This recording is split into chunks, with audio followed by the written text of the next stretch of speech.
Have you ever had a single, tiny moment completely shatter your reality? For me, it wasn't a confession or a screaming match. It was a flinch. I came up behind my wife Sarah, standing in our kitchen, and gently put my hand on her shoulder. She jumped, a sharp recoiling motion, as if my touch had burned her. She turned, her eyes wide with a fear that was gone in a second, replaced by forced, brittle laughter. "You scared me, honey," she'd said, a little too brightly. But I saw it. In that split second of pure, unguarded reaction, I knew I wasn't the man she was thinking about. And I knew, with a certainty that chilled me to the bone, that our life together was a lie. If you genuinely enjoy our stories, please subscribe to the channel. Tell us where you're from, what time it is right now. It's always fascinating to know how far our story flows. The lie became my world. For 10 years, I'd believed we were building a fortress. Sarah and I, we'd met in Chicago, 2 kids fresh out of college trying to make a name for ourselves. I was in finance, she was in art curation. Our life was a curated collection of successes. The beautiful brownstone in Lincoln Park. The dinner parties with expensive wine, the knowing smiles we'd share across a crowded room. I thought it was real. I thought we were real. But after the flinch, everything looked different. Fortress was a house of cards, and a breeze was picking up. Her phone, once left carelessly on the coffee table, was now always screened down or in her purse. She started having late nights at the gallery, emergency acquisitions that required her to stay past midnight. Then came the receipts I'd find in her coat pocket for dinners for 2, at places I'd never been, on nights she was supposedly working alone. One was from a little Italian place on Rush Street, a cozy, romantic spot we'd talked about trying but never had. The charge was from a Tuesday. Odd. She'd told me she was at a donor gala that night. When I'd ask about her day, the answers became vague, polished summaries. The warmth that used to fill her eyes when she looked at me was replaced by a cool, dismissive gloss. She became critical, finding fault in everything I did: the way I loaded the dishwasher, the tie I chose for work, the friends I had. It was like she was building a case against me, justifying something she was already doing. The villains, her and this ghost I hadn't yet named, felt untouchable. They were living in a world I wasn't allowed to see, and I was the fool paying the mortgage for it. The breaking point came on a rainy Thursday. I'd come home early, hoping to surprise her. I found her in our bedroom, on the phone, her back to the door. Her voice was low, intimate, a soft murmur I hadn't heard directed at me in years. "I miss you too, Mark," she whispered. "No, he has no idea. He's sweet, but he's predictable." She laughed, a sound that was both cruel and careless. Mark.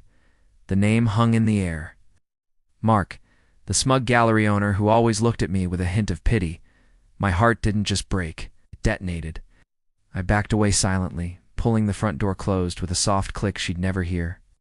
I sat in my car, parked down the street, the rain blurring the world outside as my own world dissolved into nothing. That night, the broken man died, and someone else was born. The next morning, I was no longer the loyal, predictable husband. I was a strategist. I opened a new bank account. I contacted a divorce attorney, the most ruthless one in Chicago, a shark named Alistair. "I don't want to just divorce her," I told him in his stark, minimalist office overlooking the river. "I want to dismantle her." He gave me a thin, predatory smile. "Then we need irrefutable proof." So I started gathering it. I hired a private investigator, a former cop, who moved through the city like a shadow. He gave me photos. Sarah and Mark holding hands walking into the Waldorf Astoria. Sarah and Mark kissing in a secluded corner of a parking garage. Sarah and Mark, his arm wrapped possessively around her as they laughed over drinks at a rooftop bar. Each photo was a nail in the coffin of our marriage. I also installed a keylogger on her laptop. I read the emails, the sickeningly sweet declarations of love, the plans for their future, a future built on the ashes of mine. They were planning a trip to Miami, a little getaway while I was supposed to be on a business trip to New York. The trap was set. My business trip was real, but I flew back a day early. The Pi confirmed they were at his downtown condo. Lester had already prepared the papers. They had everything: the photos, the emails, the travel records, but I needed more than a legal victory. I needed to burn their world down, just like they had burned mine. Sarah was curating the biggest show of her career, a massive contemporary art exhibit funded by the city's wealthiest patrons. Her reputation was everything. The night of the gallery opening was a spectacle. The elite of Chicago were there, champagne flowing, cameras flashing. Sarah was in her element, gliding through the crowd in a stunning silver dress, Mark at her side, playing the part of the supportive colleague. She looked at me from across the room and gave me a small, condescending smile, the kind you give a child you're about to placate. She had no idea the storm that was about to break. At 9 p.m., as she took the stage to give her keynote address, it began. I had arranged for a process server, dressed as a waiter, to walk on stage. Handed her the divorce papers right there, in the full glare of the spotlights. A confused murmur rippled through the crowd. Then, the large screen behind her, which was supposed to be displaying art, flickered.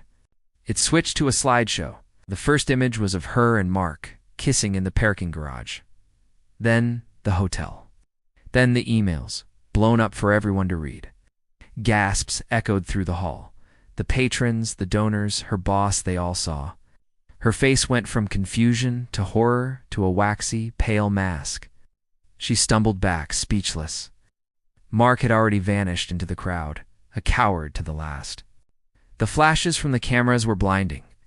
Her social and professional execution was public, brutal, and complete. I didn't stay to watch the end. I walked out into the cool Chicago night, leaving the ruins of her life behind me.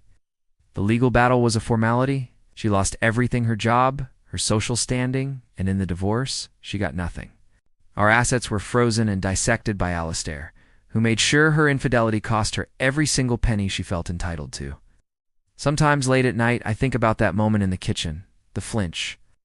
It's a quiet, haunting memory now, a ghost that reminds me how quickly a life can be broken, how coldly it can be rebuilt. The end.